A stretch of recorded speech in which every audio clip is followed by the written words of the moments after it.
Hi, this is Carol Ann Sherman, and I'm going to show you right now how we're going to do a little trial portrait on a piece of Yupo.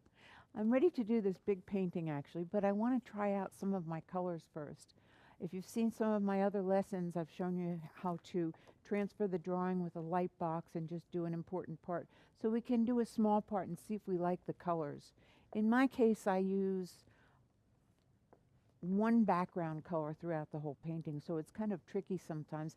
It's easier for me to paint this way and find out if I like it or not in a small painting than to start on my whole sheet and find out later that I didn't like the color I used.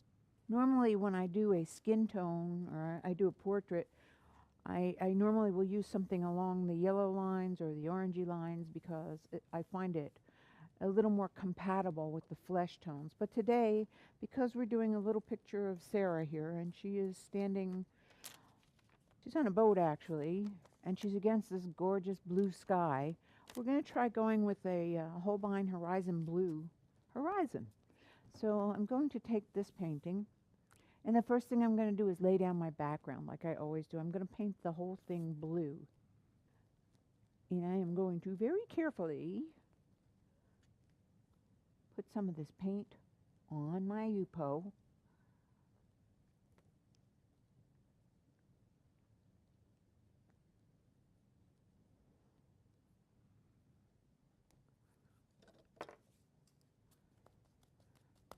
Take my big wash brush, get a little water on it, and we're going to spread this paint all over the paper. It doesn't matter if you have brush strokes on it or not because it's really going to get pretty much covered up. We're not going to see those strokes later. We just want to get the pigment moved around the paper.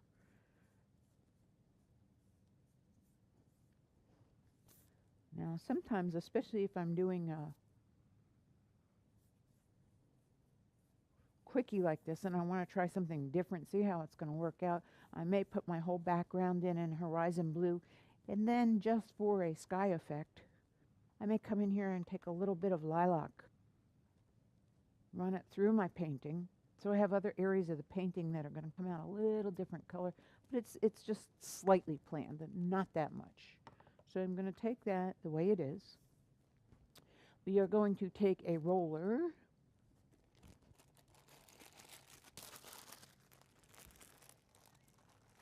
actually we'll use our little roller on this one because it's not a really big piece of paper. And I'm going to come in here and I'm going to use tissues this time. I'm going to lay a tissue down a little crinkled, not too much. Very good. That's just the effect that I would like to have. Do it down here. Do it down here. One there. One there.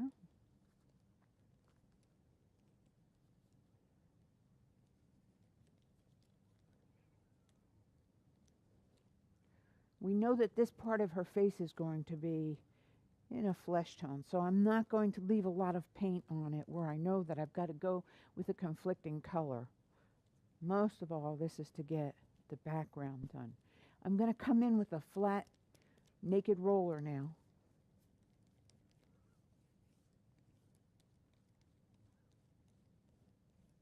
And burnish this a little so we still have some of this texture. I think we need just a little more of that blue down to the right corner. Let's get a little of this over here.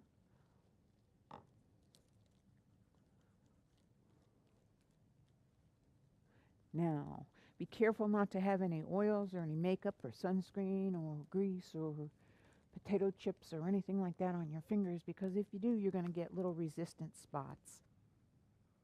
If you do get them, the easiest way to handle it is just to take a piece of tissue and wipe it out. Just take one piece of tissue, rub it out like that. If you think you have a fingerprint, come back in with your paint and we can fix it up. Dry your brush. You don't want to go in with a lot of water. You want to just keep enough pigment on the brush like this. We're going to come in with the roller again and fix that right up. Okay, next thing we're going to do is move on to Sarah's hat. She looks a little like a pirate here on the boat with this hat.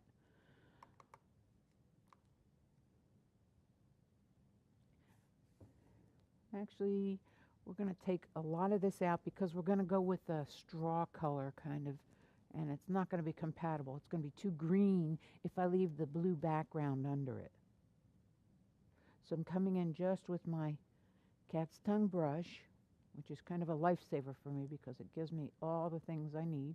It gives me a flat edge, it gives me an angled edge, and most of all, it gives me a very fine point. That's a pretty fine point for a 24 brush. Okay, I'm going to take my toilet paper, roll over that hat. Never leave home without it. Keep your toilet paper handy.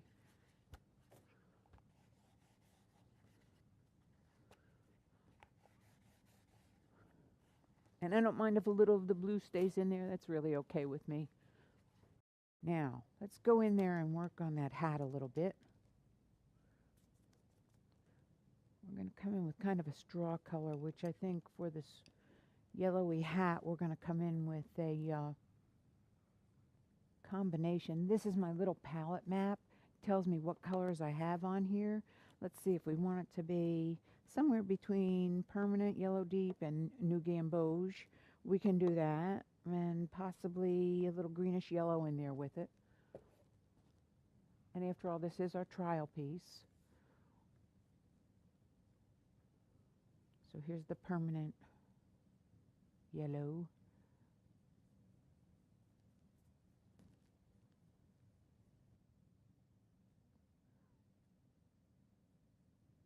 Don't forget you're painting on Yupo, so you can fix anything that happens. If we make a mistake, we'll go right over it and fix it. And keep the pattern moving smoothly. We're going to be painting the hair later, so we can always come in and go over the hat where we need to. Don't worry if you get outside the lines. It's allowable. I'm going to pick up this little guy, which is just a little rubbery thing, is what we'll call it, for lack of better words. And I'm going to come in here and I'm going to pattern her hat. Because it's a woven straw hat, we're going to try to go with the shape of the hat. You want to do this fairly quickly so it doesn't dry on you. Now, because this is a woven straw hat again, what I'm going to do next is take this little guy and go the other way, which will give us kind of a woven straw look.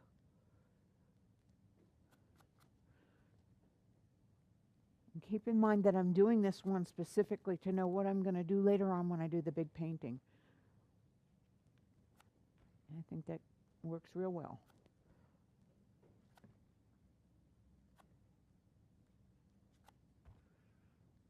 Just go the opposite way. There we go. Now, the little holes in the crown of her hat are going to be a little darker. So I'm probably going to use for this some more of my yellow and a little bit of burnt umber just to give the shading effect. I don't tape my paper down to a board or anything when I work, because I can't turn it around like this, and because I work fast and I work while the paper is wet, I don't want to run my arm through it any more than absolutely necessary. Very good. I think we'll put a leather band on this hat. So we're going to use more of the burnt umber. Don't want to water it down too much.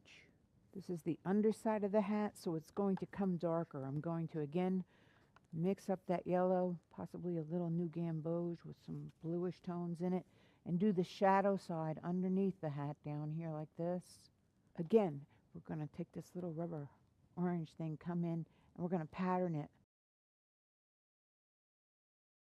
We don't want to go behind her dark on that and no dark on this side. So what I'm going to do is come out the other side behind her ear with a little more of this dark color.